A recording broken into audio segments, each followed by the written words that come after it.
introducción, wow, este primer texto de Juan es absolutamente impresionante. Es para predicar aquí un año, ¿no? Las verdades que vamos a estar hoy exponiendo son absolutamente maravillosas, hermanos.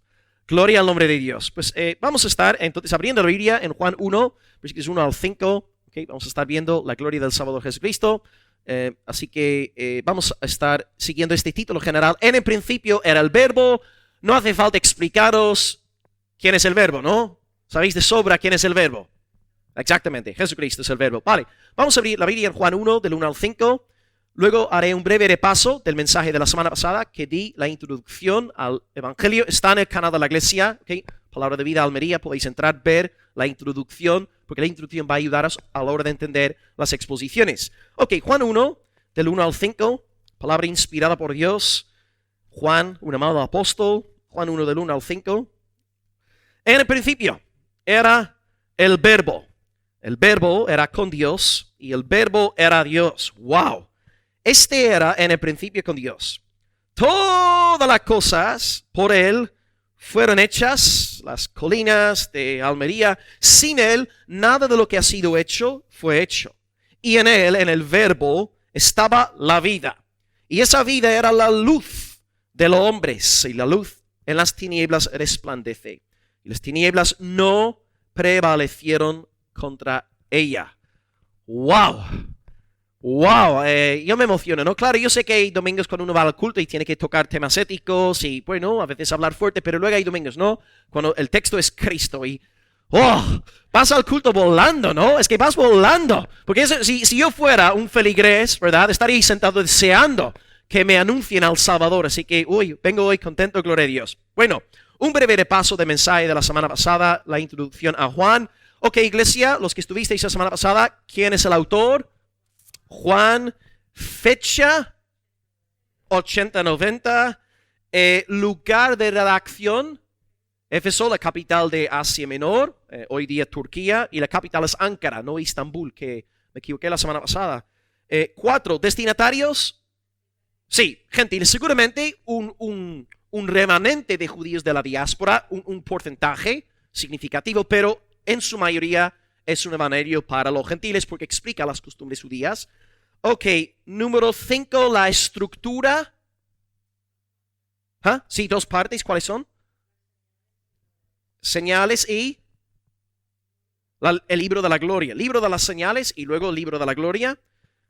Bien, sí, o también sí, el libro de la despedida, algunos comentaristas lo llaman así, muy bien. 5 vocablos clave de este evangelio.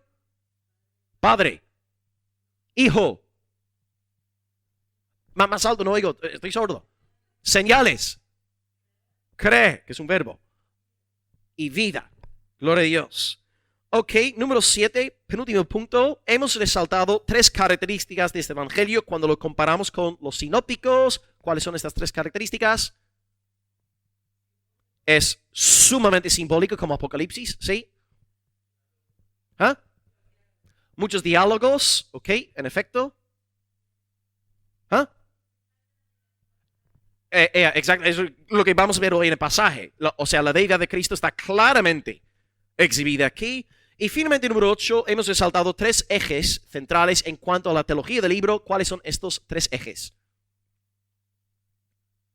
Más alto, más alto. Identidad de Jesús, el Dios hombre. Sí, número 2. Sí, hemos visto que las señales no siempre labran fe. Pueden producir más enemistad hacia Cristo en el corazón. Y luego, en tercer lugar, algo muy extraño que hace Juan.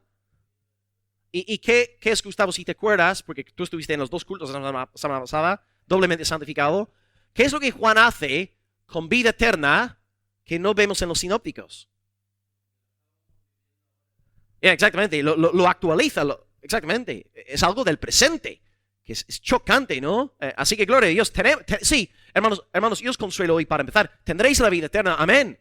Pero si sois de Cristo, ya tenéis la vida eterna. Y por esta razón os gozáis en predicaciones cristocéntricas. Porque sois del futuro, sois de Cristo. Os encanta, ¿no? El anuncio de Cristo. Ok, pues vamos a empezar hoy con versículos 1 al 5. Os comento que los primeros 18 versículos constituyen el prólogo, la introducción al Evangelio de Juan. aquí tenemos la identidad de Cristo claramente definida como Dios hombre. Creo que el texto clave de los primeros 18 versículos es el versículo 14, donde dice, aquel verbo se hizo carne. Ahí tenemos las dos naturalezas en una sola cláusula, ¿no? Aquel verbo, que vamos a estudiar hoy, se hizo hombre, se hizo carne. Gloria a Dios. Tenemos hoy 3 puntos para ayudarnos en la exposición y son los siguientes y son 3 puntos cristocéntricos. Número 1, el verbo es Dios, o sea, Juan lo declara expresa y abiertamente. Número 3, el verbo es el creador y por cierto, ya que es creador, pues necesariamente tiene que ser Dios. Porque si no fuera Dios, no podría ser creador. Porque ¿qué puede crear un ser humano? Pues nada. Y número 3, el verbo es vida y el verbo es luz. ¿Okay? Así que 3 puntos hoy, el verbo es Dios. Número 2, el verbo es el creador. Y número 3, el verbo es la vida y la luz. Bueno, vamos a empezar con versículos 1 y 2. Número 1, el verbo es Dios. Juan 1, 1 a 2. En el principio era el verbo. Y el verbo era con Dios. Y el verbo era Dios. Este era en el principio con Dios. Bueno, somos evangélicos y todos seguramente hemos utilizado en algún momento de nuestra vida cristiana Juan 1:1 para defender la deidad de Jesús, ¿verdad? Cuando hemos hablado con testigos de Jehová, siempre recurrimos a Juan 1:1. La belleza de Juan 1:1 es que no hay que deducir nada. No tenemos que filosofar, no tenemos que pensar en las implicaciones del versículo, simplemente leemos el texto y Juan nos dice, el verbo es Dios, nos lo dice abiertamente. No tenemos que, digamos, razonar. Pensad, por ejemplo, en Marcos 2, cuando Jesús le dice al paralítico, yo te digo que tus pecados son perdonados. Llegamos a un proceso, ¿verdad?, de deducción, de la siguiente manera, si Cristo puede perdonar los pecados, pues Cristo tiene que ser Dios. Hay un proceso de deducción lógica, pero aquí no hay tal proceso. No tenemos que deducir nada, porque Juan te dice abiertamente, iglesia, Jesús es Dios.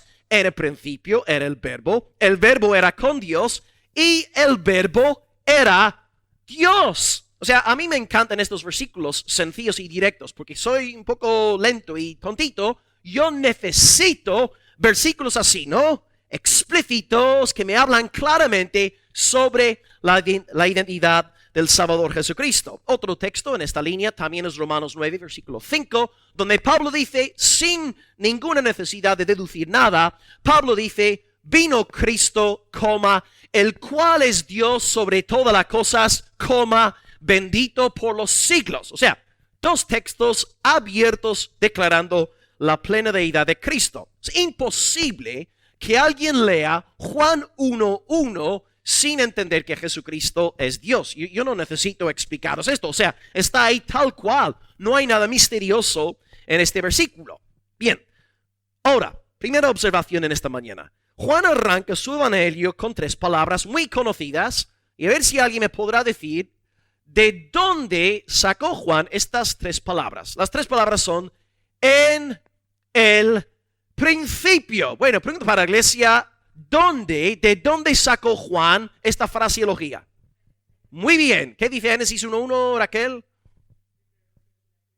En el principio, Dios creó los cielos y la tierra. Y ahora Juan lo que va a hacer es interpretar la creación de manera no judía, sino de manera cristológica.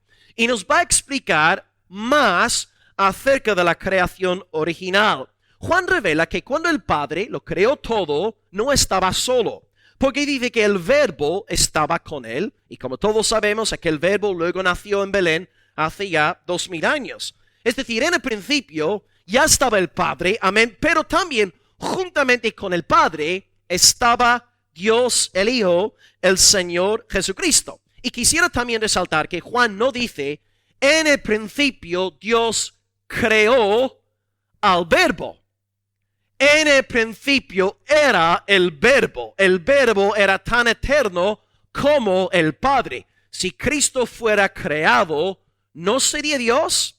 Y si no fuera Dios, no podría ser nuestro Salvador. Así que en el principio está el verbo era con Dios y el verbo era Dios. Ahora, verbo en griego es logos, Y los comentaristas se preguntan por el uso de este sustantivo. ¿Por qué Juan escoge el término logos para aludir a Jesucristo?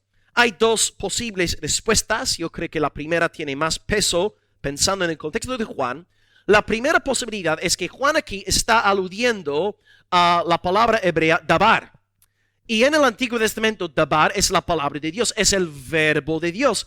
Y de esta manera, Juan nos está diciendo que Jesucristo es el cumplimiento de la palabra de Dios. Él es realmente el dabar, la palabra de Dios. Y creo que esta interpretación tiene sentido, ya que Juan es un teólogo del Antiguo Testamento. Él piensa en categorías antiguo testamentarias. Pensad, por ejemplo, en la creación, ¿no? Dios, en el principio, crea la luz y dice, sea la luz. Luego dice, haya expansión, ¿no?, en medio de las aguas. Luego dice, produzca la tierra hierba verde, etc. En cada caso, Dios está creando por medio de su palabra, sea la luz, ¿no? Produzca la tierra hierba fresca. La palabra, Dios está creando por medio de su palabra. Dios no crea en silencio. Y aquí cito a César Vidal. Él sí abraza esta primera postura. Él cree que Juan está usando logos en el sentido judío de la palabra. César Vidal dice que el verbo, el logos, era una de las designaciones para referirse a Yahvé, es decir, para referirse, ¿no?, al Dios del Antiguo Testamento, evitando antropomorfismos y a la vez describiendo las acciones de Dios en crear, revelar y salvar. Y luego César Vidal agrega, aplicar este título a Jesús, es decir, llamar a Jesús verbo, logos, implica un salto conceptual de no pequeña relevancia, como era indicar que Dios como verbo se había encarnado en un ser humano. Total, lo que César Vidal está diciendo es que Juan utiliza un concepto hebreo, dabar, lo aplica a Jesucristo diciendo que Él es la palabra creadora de Dios. Es decir, cuando el Padre creó en el principio, por medio de su palabra, esa palabra era el Señor Jesucristo.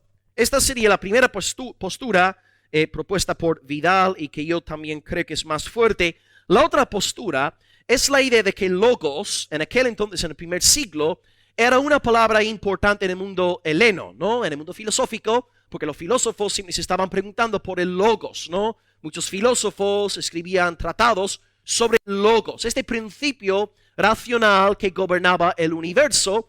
Y luego algunos dirán que Juan estaba pensando en los gentiles y usaba este concepto gentil para iluminar a los gentiles. Podría ser una posibilidad, pero creo que Juan, ya que es un judío, un estudioso de la escritura del Antiguo Testamento, entiendo que la primera postura tiene más peso. Pero bueno, independientemente de la interpretación, la palabra logos, lo que sí está claro es que Juan quiere que tú y yo sepamos que Jesús es Dios, que el verbo es Dios. Si está citando la palabra en el sentido hebreo o en el sentido griego, pues no importa. Lo que importa es la declaración de que Jesús es Dios. Y estoy también predicando a una iglesia que acaba de pasar más de un año estudiando 1 de Juan. Y 1 de Juan defiende en numerosas ocasiones la deidad de Cristo. Pensad, por ejemplo, en uno de los últimos versículos que prediqué, 1 de Juan 5:20, dice, Cristo es el verdadero Dios y la vida eterna. Más claro e imposible, ¿no? O sea, Juan nos está diciendo, iglesia, Cristo es Dios. El Hijo eterno de Dios en el principio era el Hijo, estaba con el Padre. Entonces, en el principio, el verbo era con el Padre. Y aquí tenemos una pista de lo que sería la doctrina de la Trinidad. Yo sé que aquí en Juan 1:1 no podemos montar la doctrina de la Trinidad tal cual, porque falta una persona, ¿no? No está el Espíritu Santo, pero sí tenemos al Padre y sí tenemos al Hijo. Es un versículo, digamos, binitario, no trinitario todavía, pero binitario. Pero según vamos avanzando en el Evangelio de Juan, vamos a ver que Jesús habla con gran claridad sobre la plena deidad del Espíritu Santo. Por ejemplo, en Juan capítulo 3, Jesús dice que el viento sopla de donde quiere, ¿no? Hablando del nuevo nacimiento con Nicodemo. El viento es quien da el nuevo nacimiento y el viento en griego es pneuma y pneuma es espíritu. Jesús está jugando con palabras en Juan 3:8. Jesús nos está diciendo que el Espíritu Santo es soberano y regala el nuevo nacimiento según su buena voluntad. Él es Señor. Y hubo un autor patrístico en la iglesia llamado Cirilo de Alejandría, y él defendió la idea del Espíritu Santo como Dios a partir de Juan capítulo 3, porque nacer de nuevo en Juan 3 se puede traducir como nacer de arriba. Y si alguien que nace de nuevo, nace de arriba, gracias al poder del Espíritu, el Espíritu es de arriba. Tú naces de nuevo porque el Espíritu de arriba ha entrado en tu corazón. Y si el Espíritu es de arriba, dice Cirilo, necesariamente tiene que ser Dios. Pero yo creo que también hay pasajes más claros en Juan donde Jesús dice abiertamente que el Espíritu es Dios. Por ejemplo, Jesús habla del Espíritu como el Espíritu de verdad. Okay, el Padre es verdad, el Hijo es verdad, el Espíritu es verdad. En Juan 14, versículo 17. También en Juan 6, 63. Cristo dice, el Espíritu es el que da vida. ¿Quién puede dar vida? Sino el Espíritu Santo. Entonces, para aplicar todo esto a nuestras vidas, tenemos que percatarnos de lo grande que es Jesucristo en esta mañana. No es un simple predicador itinerante, no hermanos, es Dios. Es la segunda persona de la bendita Trinidad encarnada. Moró, habitó, tabernaculizó entre nosotros. El Espíritu Santo le preparó cuerpo, el Padre le envió y gloria a Dios, Jesucristo anduvo entre nosotros. Y gracias a Cristo ser quien es, gracias a su plena humanidad y su plena deidad, puede ser nuestro sumo sacerdote perfecto. Puede ser nuestro Salvador perfecto. Porque si Él no fuera hombre, no podría ocupar el lugar de los seres humanos en la cruz. La sangre de los machos cabríos y de los toros no quita el pecado. Hebreos 10, versículo 4. Pero Cristo, ya que es hombre, ya que tomó nuestra condición, Él dio su vida en sustitución por nosotros. Y luego, si Cristo no fuera Dios, tampoco podría ser nuestro Salvador, porque el único Salvador es Dios. Y si no fuera Dios, su ofrenda a la cruz no tendría eficacia eterna. Entonces, hermanos, tenemos que entender en esta mañana que la doctrina de la doble naturaleza de Jesucristo en realidad sostiene nuestra salvación. La gente puede decir, ay, a mí no me interesan los debates doctrinales. Bueno, vamos a ver. Si tú no crees en la plena deidad y la plena humanidad de Jesucristo, no puedes ser salvo.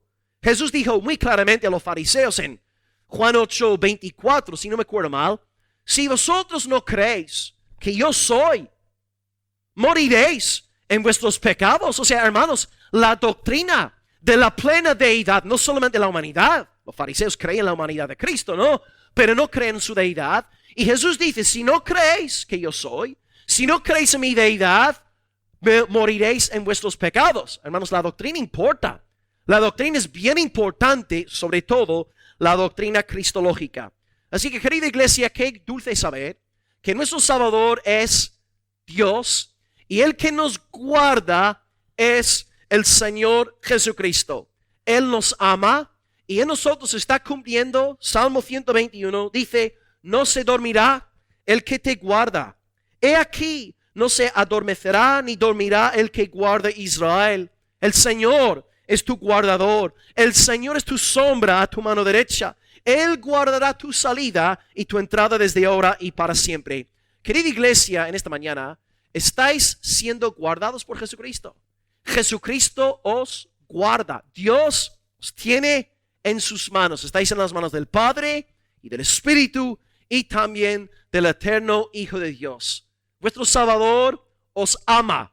Ahora bien, si vuestro Salvador fuera un simple hombre, como Gedeón, Sansón, Otoniel, el rey Saúl, David, yo creo que podríais desesperaros, porque los hombres somos finitos, mortales, pero yo hoy os digo, hermanos, que vuestro Salvador es Jesucristo.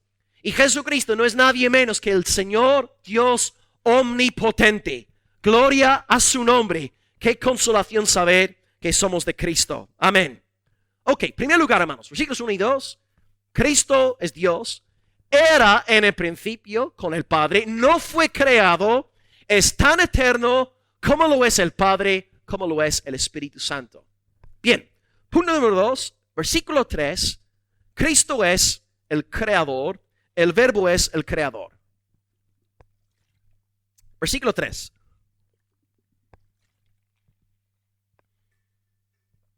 Toda la cosa que están en el Reino Unido, en Venezuela, en República Dominicana, en Argentina, todas las cosas, por Él, por el verbo, fueron hechas. Y sin el verbo, nada de lo que ha sido hecho fue hecho. Empezamos el primer punto declarando abiertamente la deidad de Cristo. Es innegable. Si tú no ves la deidad de Cristo en Juan 1, 1 y 2, te falta un tornillo, ¿verdad? Es que es imposible no verlo. Es como un hombre que se cierra los ojos para no ver el sol. O sea, está ahí. La deidad de Cristo está ahí explícitamente revelada. Ahora tenemos un versículo que nos habla de una deducción.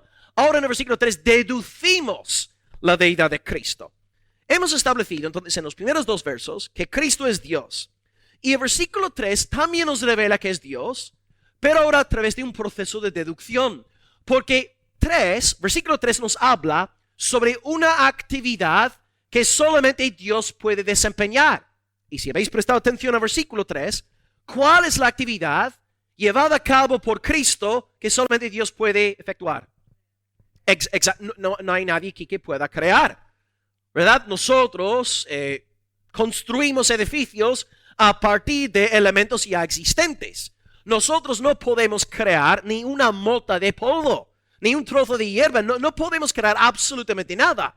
Pero Jesús crea porque Él es Dios. Esto encaja también con una frase en Colosenses 1:15, donde Pablo dice que Cristo es la imagen del Dios invisible, el primogénito de toda la creación, porque en Él fueron creadas todas las cosas, las que hay en los cielos, las que hay en la tierra, visibles e invisibles, sean tronos, sean dominios, sean principados, sean potestades. Todo fue creado por medio de Él y para Él. Cristo es el creador. Y aprovecho para decir que cuando Colosenses dice que Él es el primogénito de toda la creación, no está diciendo que Cristo sea creado. Está diciendo en el sentido judío de que Cristo es el heredero de todo. El primogénito, según la enseñanza bíblica, hereda, ¿verdad? Las promesas del Padre. Y Cristo es el primogénito en el sentido de que heredará todo el universo de parte de su Padre. Cristo entonces lo crea todo, es el heredero de todo y toda la creación existe para la gloria del Salvador Jesucristo. Bien, históricamente hablando en la iglesia, en el cuarto siglo, una herejía casi acabó con la iglesia cristiana. Fue la herejía conocida como el arrianismo. Y se tuvo que levantar un campeón de la fe llamado Atanasio para defender la doctrina de la plena deidad de Cristo. Y gracias a Dios hoy tenéis online 100% gratis en PDF el credo de Nicea, año 325. Este credo es majestuoso y defiende la plena deidad de nuestro Salvador Jesucristo. Entonces Atanasio se levantó para defender la plena deidad del Señor Jesucristo en el cuarto siglo. Y Atanasio fue valiente, soportando la ira de muchísimos arrianos, diciendo que Juan y Pablo y el Nuevo Testamento dan testimonio de que Jesús es Dios. Él decía que Jesús es Dios porque es el creador. Él lo crea todo.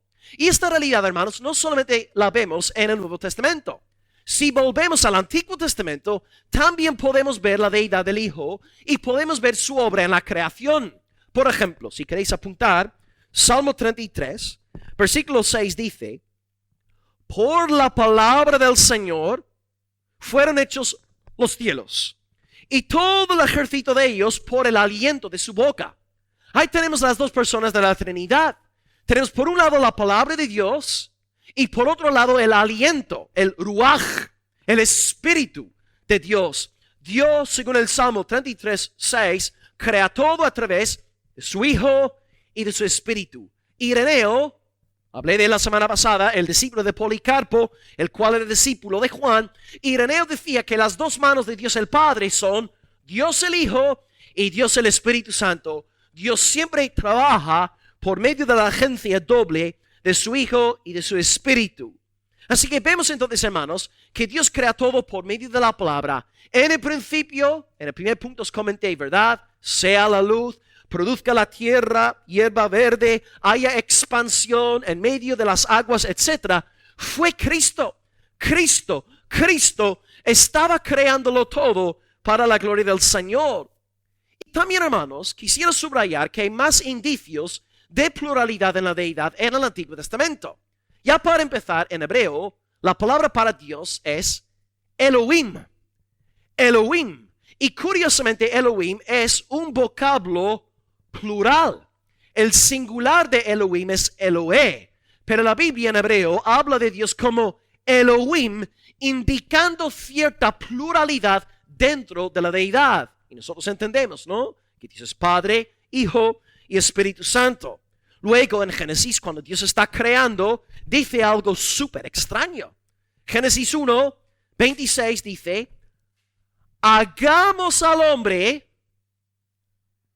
a nuestra imagen y semejanza. Y usa el pronombre, primera persona plural, hagamos. Hagamos al hombre. ¿Quién puede crear sino solo Dios? Hagamos. Estamos viendo pluralidad dentro de la deidad. Hagamos al hombre a nuestra imagen y semejanza. Y claro, la imagen y semejanza de Dios, ¿verdad? Dios crea un varón y una mujer. Los dos llegan a ser una sola carne, un reflejo de la gloria de Dios trinitario, tres siendo un solo Dios. Así que vemos, hermanos, en el Antiguo Testamento indicios de pluralidad en la deidad. Luego, en Génesis capítulo 3, cuando el hombre peca, Dios dice en Génesis 3:22, he aquí, el hombre ahora es como uno de nosotros. Dios hablando una vez más en Génesis en la primera persona plural. Y por supuesto en los días de la Torre de Babel, dice Dios, ¿verdad? Descendamos y confundamos su lengua para que ninguno entienda el habla de su compañero. O sea, hermanos, estamos apenas en los primeros 11 capítulos de Génesis. Tenemos Elohim, tenemos Génesis 1:26, tenemos Génesis 3:22 y tenemos Génesis 11, versículo 7, la Torre de Babel, y luego tenemos la imagen de Adán y Eva representando a Dios. O sea, todas estas pistas nos están diciendo que en Dios hay pluralidad. Ahora yo reconozco que en el Nuevo Testamento tú y yo tenemos más luz. En el Antiguo Testamento andaban por el mismo camino que nosotros, pero como decía Herman Bavinck, andaban como si fuera de noche, usando la luz de una antorcha. Pero tú y yo, después de la venida de Cristo, andamos por el mismo camino, pero a plena luz del día. Tú y yo somos los hermanos mayores. Hemos alcanzado madurez, según Pablo. Tú y yo tenemos más luz que Abraham, que Moisés, que David. Es espectacular pensar que estamos viviendo en estos días. Por lo tanto, es una verdadera locura cuando la gente en la iglesia te dice, hoy pastor, ojalá hubiera yo podido vivir en los días de Elías. Ojalá yo hubiera podido servir en el reino de Salomón. Hermano, por favor, es que estás pasando por alto la luz gloriosa del Nuevo Testamento en Jesucristo. Los santos del Antiguo Testamento quisieran ahora estar sentados donde vosotros, entendiendo en plenitud la gloria del Salvador Jesucristo. Lo que vosotros tenéis es mayor que los santos del Antiguo Pacto. Los profetas soñaban con vivir en estos últimos tiempos, oh hermanos. Si entendiéramos lo benditos y bienaventurados que somos por poder congregarnos en el nombre de Cristo hoy, después de la resurrección y ascensión. Así que, queridos hermanos, Cristo es Dios, es el creador de todo, reina. Y aquí también en Génesis, en los primeros versículos, y también en Juan, nosotros nos alejamos de un gran peligro en la teología pagana. cuando estudiamos el paganismo, incluso en Grecia antigua y hasta la actualidad con la nueva era y su panteísmo, diciendo que todo es Dios, Génesis 1 y Juan 1 nos alejan de la gran herejía pagana. La herejía pagana es mezclar lo creado con el creador, diciendo que todo es Dios. Lo que están diciendo, ¿verdad?, los de la nueva era hoy, con este fenómeno ecológico, ¿no? La tierra ahora es el nuevo Dios y todos somos el universo. Todo esto es paganismo.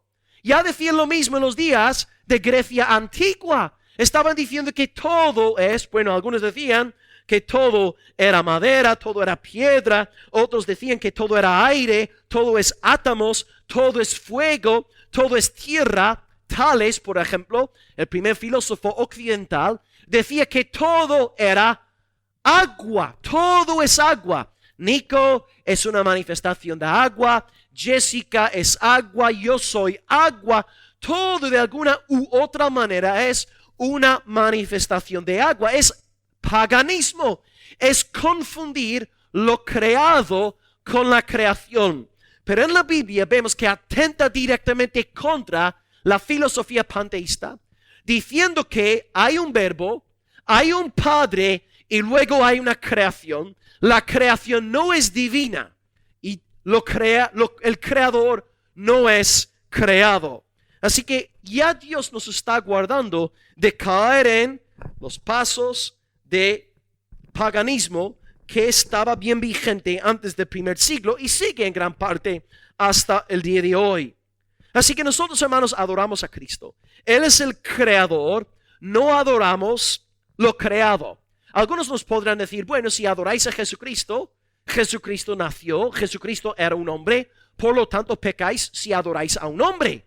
¿Qué podríamos decir ahí si alguien nos dijera que estamos pecando por adorar a un hombre? ¿Ah? Exactamente. Y otra cosa, cuando Cristo nació hace 2000 años, no fue creado. O sea, el Hijo Eterno de Dios ya existía. Él se encarnó. Él vino al mundo. Jesús no fue creado hace 2000 años. Jesús ya existía en su estado eterno. Así que tú y yo sí adoramos a Cristo. Sí es un hombre, pero es mucho más que un hombre. Es Dios. O sea, no somos idólatras por adorar a un hombre. Eso es muy impactante cuando pensamos en el primer siglo. Los judíos adoraban a un hombre, Jesucristo. Los discípulos adoraban a un hombre. Un judío jamás podría adorar a un hombre sin ser considerado blasfemador. Así que todas las cosas por Él fueron hechas. Sin Él nada de lo que ha sido hecho fue hecho. Y quisiera también destacar que Jesucristo no solamente es Señor sobre la iglesia. Es verdad que Cristo da autoridades en la iglesia, da su palabra, da los medios de la gracia, ¿cierto? La oración, los sacramentos. Luego Dios nos da ministros ordenados, ¿verdad? Entendemos que ha dado esta autoridad a los varones de la iglesia, ministros, pastores, ancianos, varones. Pero más allá de la iglesia, Cristo también, según el texto, no solamente es Señor sobre la iglesia. Exactamente, al mismo tiempo es Señor sobre todo el cosmos, toda la creación. Aquí tenéis una cita de Policarpo, el discípulo de Juan, y la cita está sacada de su carta a los filipenses. Dice Policarpo: habéis creído en aquel que levantó a nuestro Señor Jesucristo de los muertos y le dio gloria y un trono a su diestra, al cual fueron sometidas, todas las cosas en el cielo y en la tierra, al cual toda criatura que tiene aliento sirve. O sea, Policarpo nos está diciendo que hasta los pajaritos, ¿verdad?, están sirviendo a su creador Jesucristo. No debemos pensar únicamente de Jesucristo como el Señor de la iglesia. Él es Señor del cosmos y en el día final toda rodilla se doblará. Toda lengua confesará que Él es Señor para la gloria de Dios Padre. Así que Cristo es Rey, sí, sobre la iglesia, y si no fuera por su poder no existiría la iglesia.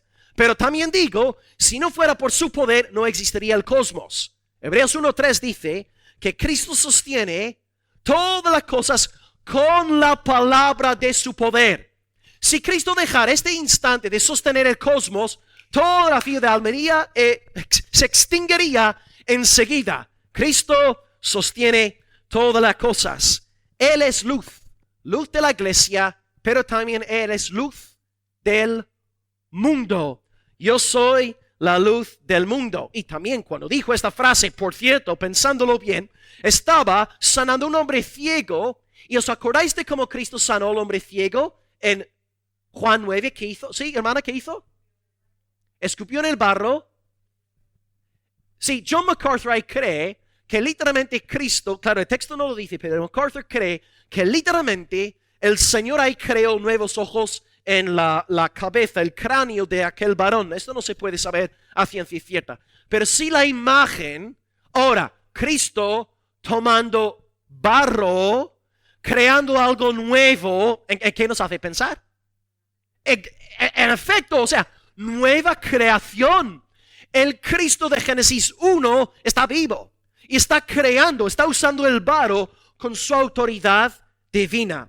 Cristo, pues, hermanos, es rey de la iglesia y tenemos que servirle gozosamente. Y en el día de mañana el mundo llegará a ser como una gran iglesia, como una gran congregación donde todos servirán al Señor. Y por esto hace un par de semanas os dije que como creyentes sois señales proféticas. Vosotros sois profetas sin saberlo. La existencia vuestra como creyentes regenerados, vosotros sois un anticipo de la regeneración cósmica. Lo que está ahora pasando en vosotros a nivel individual, estáis sirviendo a Cristo, amando a Cristo, gozándose en Cristo en el presente. Esta sumisión al Salvador se va a dar a nivel universal en la segunda venida. Tú eres un profeta. Tú eres una señal de un suceso venidero. Absolutamente increíble, hermanos. Cristo está siendo honrado en ti y en el día de mañana toda la creación alabará al Señor. Sus enemigos serán lanzados perpetuamente al lago que arde fuego y azufre. Así que hoy, queridos hermanos, gloria a Dios. El que sostiene este planeta te está guardando a ti, ¿eh? El que mantiene la ciudad de Almería en existencia te tiene a ti en el hueco de su mano.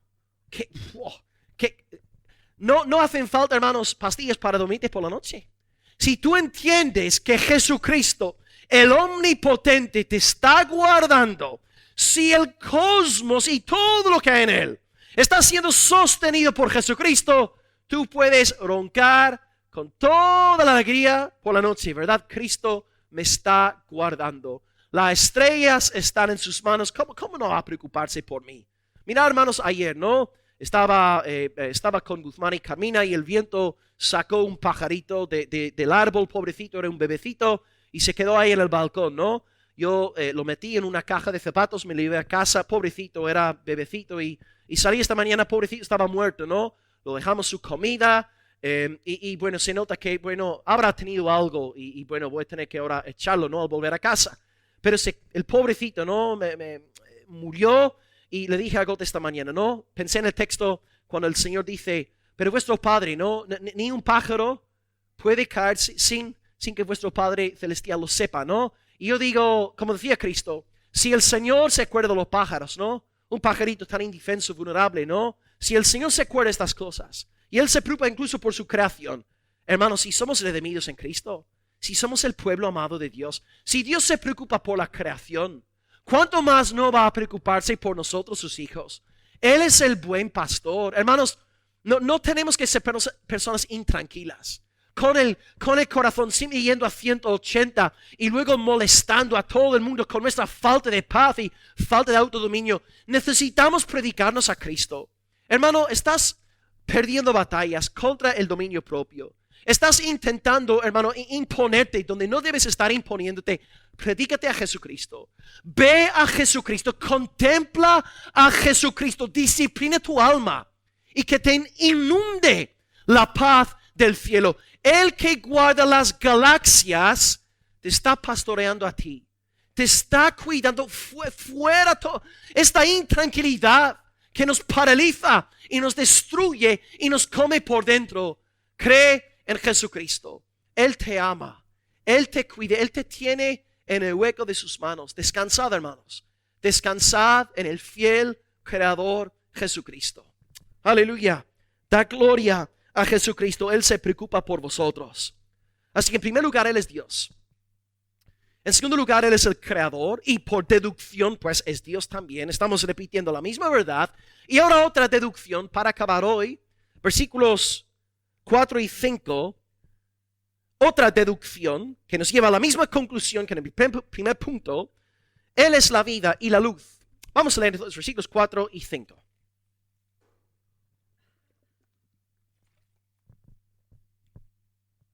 En el verbo estaba la vida. Y la vida era la luz de los hombres. La luz ahora en las tinieblas resplandece. Y las tinieblas no prevalecieron contra ella. Ok. Dios entonces, en principio, el verbo es Dios. El verbo es el creador. Y ahora el verbo es luz y vida. En el contexto, Juan nos está hablando sobre la creación. El universo fue creado por Él. Y esta verdad conlleva todas las dimensiones de la vida. Esto significa que si el universo fue creado por Él, pues a nivel astrofísico, Cristo es el rey de las galaxias, las estrellas, la luna, los planetas. Cristo es rey, Cristo es soberano. También significa que a nivel biológico, entre los animales, los seres humanos, Cristo es rey. Él es el rey, el dueño de las plantas, los animales, los peces, los pájaros, los seres humanos. Todo proviene de Cristo. Todo es de Cristo. Él es la fuente de vida. Y según Juan, este verbo, este creador, Él era la luz de los hombres. Ahora, podemos a lo mejor equivocarnos en la interpretación de este pasaje. En Juan 1, los primeros versículos, estamos hablando de la creación. Estamos en la esfera de la revelación natural. No estamos pensando en términos de todavía salvación. Llegaremos a la salvación en la exposición del libro. Pero aquí estamos hablando de la creación.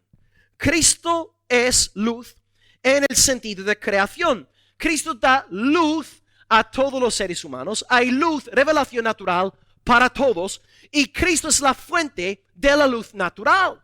Por ejemplo, en esta mañana yo podría razonar lógica y filosóficamente a partir de presuposiciones no cristianas para creer en la existencia de Dios. Y estas filosofías o esta lógica provienen del logos, el logos que está detrás de todo. Por ejemplo, os pongo una ilustración de esto. Para empezar, ¿no? ¿De dónde surgió el universo? Voy ahora a razonar como si fuera un no cristiano, como si fuera un pagano, ¿no? Para que veáis cómo funciona la luz natural. ¿De dónde surge el universo? Hay dos posibilidades, ¿no? O el universo surge a partir de la nada, o el universo surge a partir de algo. Ahora, si pensamos en la primera perspectiva, es absurdo, ¿verdad? Es absurda a nivel filosófico y científico, porque la nada no produce nada. Y la nada, aunque esté ahí 50 millones de billones, de trillones, de sexillones de años, no engendra, no produce, no afecta ningún cambio. Es que la nada no produce nada. La nada no engendra nada. Consiguientemente, por lógica de la luz natural, llegamos a la conclusión de que el universo surgió de algo. No pudo haber surgido a partir de la nada. Ahora, pregunta número 2. ¿Cómo fue este algo? Bueno, solamente hay dos posibilidades. Este algo o era algo impersonal o era algo personal. No hay ninguna otra posibilidad. Pero estamos en la esfera de la lógica ahora plenamente natural y no cristiana. Ahora, un algo impersonal no pudo haber creado el mundo porque lo impersonal no crea nada. Piensa en algo impersonal. Por ejemplo, la energía, la materia o alguna ley no crean absolutamente nada. Por ejemplo, la ley de la velocidad no crea nada. La ley de la velocidad te dice que si un coche viaja a 120 kilómetros por hora, llegará a Granada en X horas, ¿no? Pero las leyes, la energía, la materia, no crean nada. La creación depende de un ser personal, de algo que posee una voluntad capaz de efectuar un cambio, ¿no? Y así, solamente con la luz natural, llegamos a la conclusión de que algo impersonal no pudo haber creado el universo, porque algo impersonal no tiene una voluntad como para efectuar un cambio, como para crear algo a partir de la nada, mientras que un algo personal sí posee una voluntad como para crear. Y luego llegamos a una tercera pregunta. Si algo personal engendró el universo, ¿cómo será este algo personal? Pues podemos colocar una lista de varios atributos de este algo personal. Pues en primer lugar tiene que ser algo eterno, porque la creación existe dentro del espacio-tiempo. Consiguientemente el creador de la creación tiene que trascender lo temporal. Consiguientemente lo que creó este universo tiene que ser eterno, es decir, atemporal.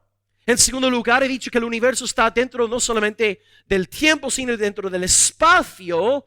Esto significa que el creador del universo tiene que ser espacial o espiritual. No puede ser un objeto físico. Tiene que trascender la esfera del peso y de lo físico.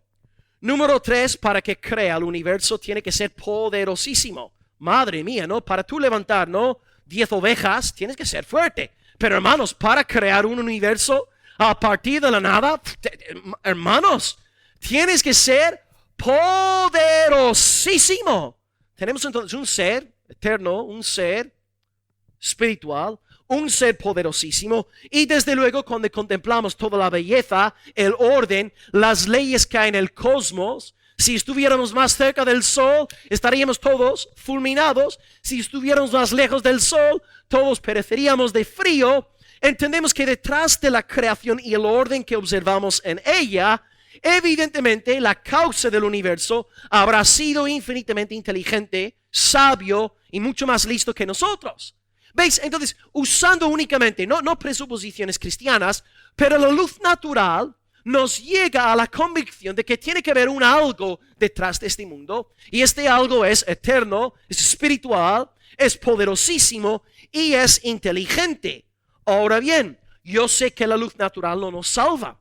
Tú puedes estar aquí hoy sentado convencido de que el cosmos es producto, ¿no?, de un creador poderoso e inteligente, pero no por eso vas a ir al cielo. Nadie va al cielo por creer en Dios.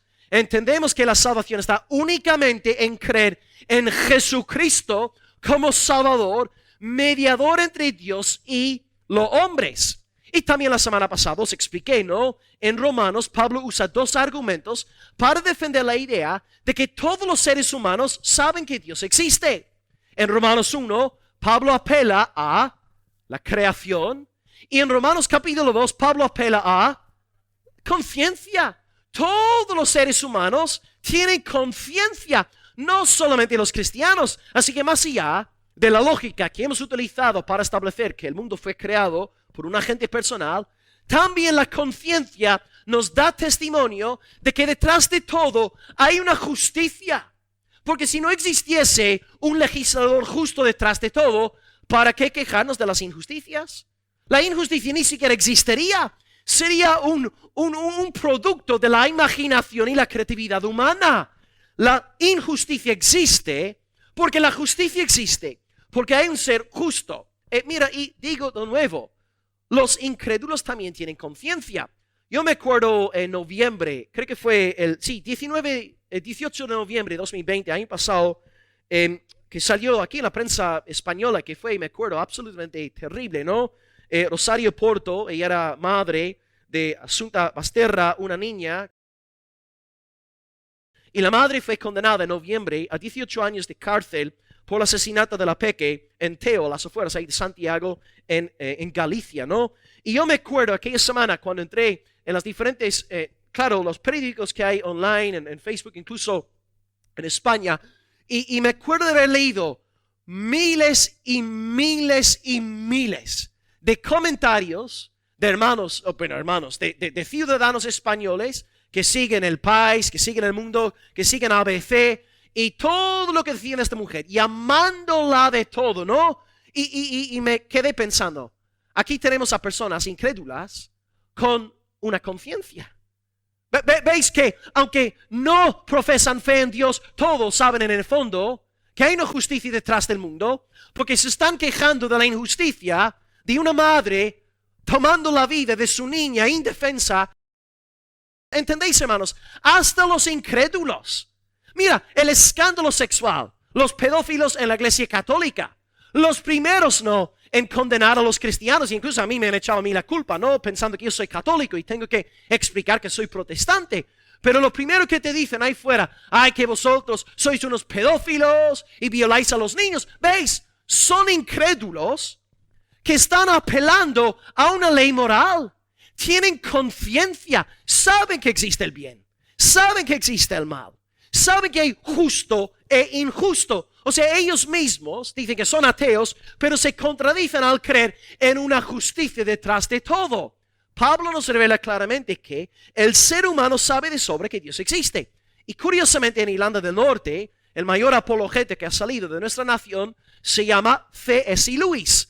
Y él dijo lo siguiente, él se convirtió a Dios por medio de la ley moral, por medio de este argumento que os estoy dando. Y él escribió diciendo, mi argumento en contra de la existencia de Dios, él era ateo durante muchos años en Oxford, y él decía, mi argumento en contra de la existencia de Dios había sido que el universo parecía comportarse de manera cruel e injusta. Pero, luego me hice la pregunta, ¿de dónde procedía esa noción mía de justo e injusto? ¿Y en base a qué calificaba yo el universo de injusto? Otro filósofo cristiano contemporáneo, Alvin Plantinga, dice, si tú eres de los que creen que en verdad existe una maldad intrínsecamente nefasta, por ejemplo, una madre tomando la vida de su niña indefensa, si tú crees que esto es un acto de maldad, dice, tienes en tus manos un poderoso argumento a favor de la existencia de Dios. Si tú crees en el bien y el mal, estás confesando fe en la existencia de Dios, porque sabes que detrás de todo hay una justicia que exige ser satisfecha. Y por eso no hay gente en las calles de España, injusticia, manifestación, injusticia, manifestación. Y lo irónico es que muchos sean incrédulos y están apelando a una justicia superlativa cuando muchos profesan no creer en Dios. Son una contradicción andante. Y de nuevo, sabemos que la conciencia existe, porque cuando tú predicas a alguien en Almería sobre la necesidad de convertirse a Cristo y abrazar el Evangelio, y por qué no vienes conmigo el domingo a la iglesia a conocer a los hermanos, lo primero que te dice, no. Yo, ok, no soy perfecto, no diría que sea yo una muy buena persona, pero malo no soy. Nunca he matado, no he matado a mi niña, No soy un sacerdote pedófilo como los del Vaticano, no, puede ser que no sea del todo perfecto, pero del todo malo, tampoco estoy tan mal, ¿verdad? Y cómo el ser humano se engaña a sí mismo a través de un don que Dios le ha dado, la ley moral, y usa esta ley moral para rechazar al Salvador Jesucristo. Todo esto demuestra, hermanos, que los incrédulos tienen conciencia. Y tú, hermano, antes de convertirte, yo me acuerdo, ¿no? Cuando yo hacía cosas malas, ¿no? Malas, yo me sentía mal. Si yo, por ejemplo, bueno, no creo que nunca llegara a pegar a mi hermana, ¿no? Pero si hiciera algo muy malo, robar una galleta de la nevera cuando mami estaba fuera, ¿no? O algo así, ¿no? Algo perverso, pues luego me sentía mal, ¿no? Vosotros, ¿no? Antes de convertiros, cuando hacíais cosas, muchas veces os sentíais mal. Vuestra conciencia os estaba condenando. No es que ahora de repente solamente los cristianos tenemos voz moral, no. Todos tenemos conciencia porque sabemos que Dios existe. Y esto es fruto de la luz de Cristo, la luz natural, la revelación natural. Todo esto emana del Señor Jesucristo. Porque ¿cuál es la alternativa?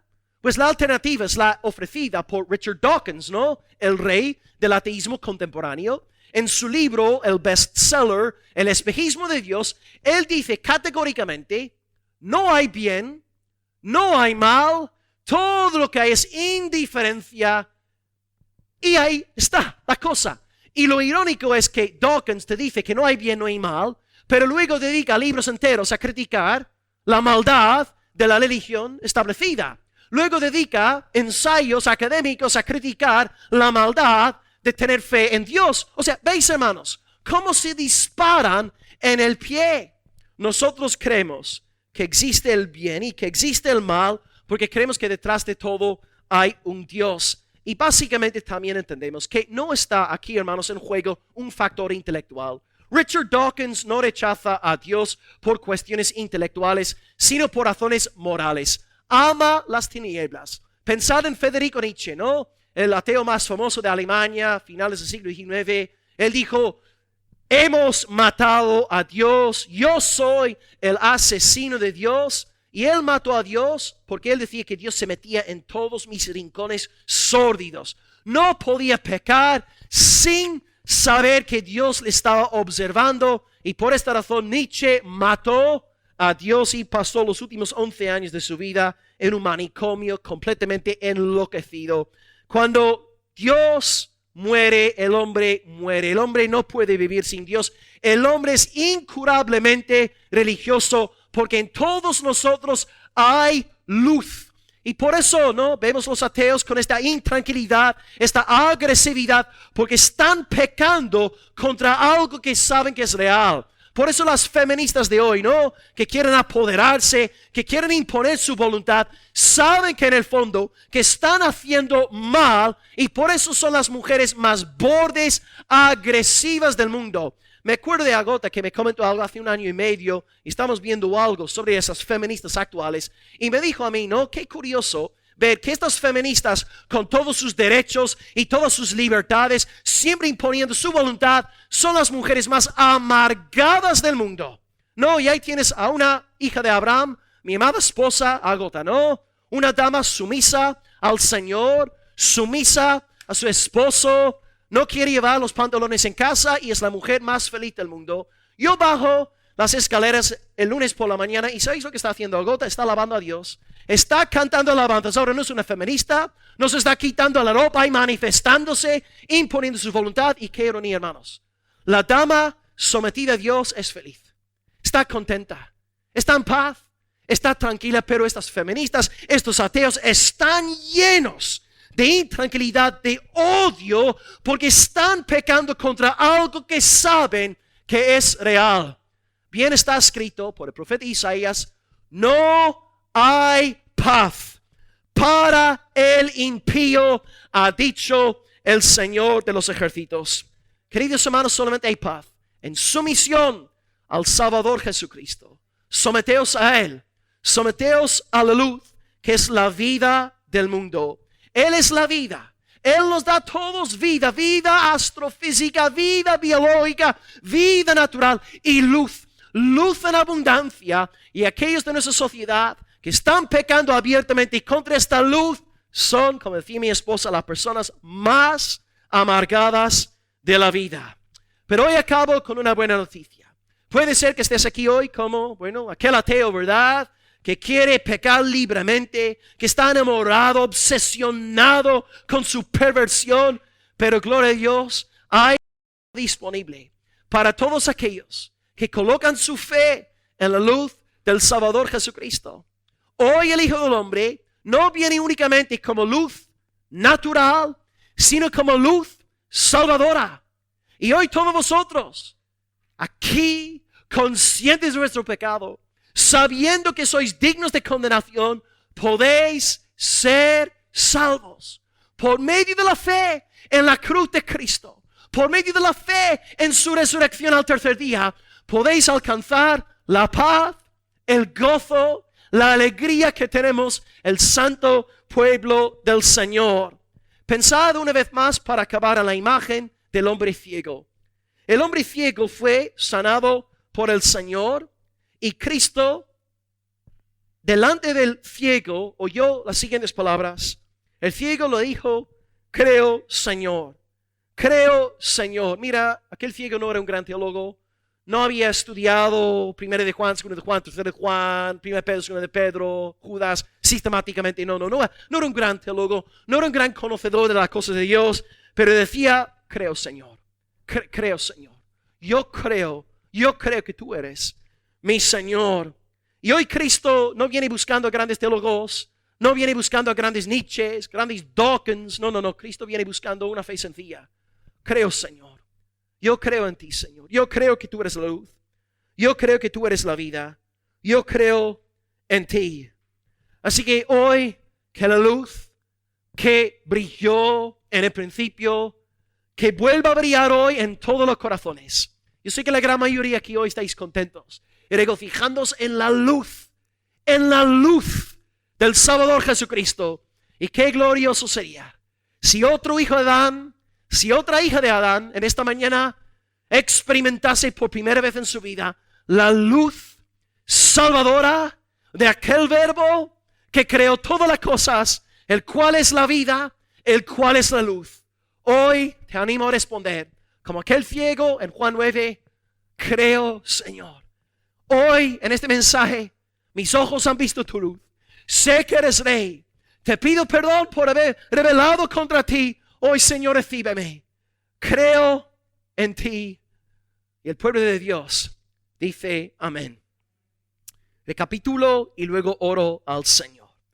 Hoy hemos visto 3 puntos en el mensaje. Puntos cristológicos. Número 1, el verbo es Dios. Número 2, el verbo es el creador. Número 3, el verbo es vida y luz. En primer lugar, hemos visto que el verbo es Dios. Era en el principio con el Padre. No fue creado por el Padre porque es Dios en el sentido pleno de la palabra. Y hemos indicado que ya vemos un reflejo de la Trinidad. Padre, Hijo, están ahí. Número 2, el verbo es creador. Hemos visto que todo está bajo sus pies. No solamente la iglesia, sino también el universo. Y interesantemente, en Génesis nombramos varias pistas donde vemos algo de pluralidad en la deidad, ¿no? Elohim, hagamos al hombre en nuestra imagen y semejanza. Adán y Eva siendo un reflejo de la imagen de Dios. Génesis 3:22, el hombre llegado a ser como uno de nosotros. Y Génesis 11:7, en la torre de Babel. Vemos algo ya de pluralidad en el Dios creador. Y finalmente, número 3. Cristo es vida y luz en el sentido natural. Sí, es verdad. En Juan, en otros momentos, os voy a hablar sobre la vida espiritual que hay en Cristo y la luz espiritual que hay en Cristo. Pero hoy, hermanos, quisiera simplemente llamar vuestra atención hacia la vida física, natural que hay en el cosmos a nivel biológico y también hacia la luz que hay a través de la revelación natural, la creación y luego la conciencia. Y estas dos cosas están testificando de que detrás hay un creador, ¿verdad? Eterno, espiritual, inteligente, poderosísimo, y también que detrás de todo hay una justicia, y por eso denunciamos crímenes tales como el asesinato de una bebé indefensa de 18 meses, ¿no? Que he venido diciendo. Hoy entonces Jesucristo es la luz natural detrás de todo. La vida natural, la luz natural, todo emana de Él. Sabemos que no podemos ser salvados por esta luz natural, pero gracias a Dios hemos visto que la meta de Juan es llevarnos a la luz redentora, a la luz espiritual de Cristo, y que hoy pues todos los ciegos entre nosotros digan hoy, creo Señor, creo Señor, creed en el Hijo y veréis la vida. Bendito sea el nombre del Señor. Oremos a nuestro Salvador en esta mañana. Gloria a Dios.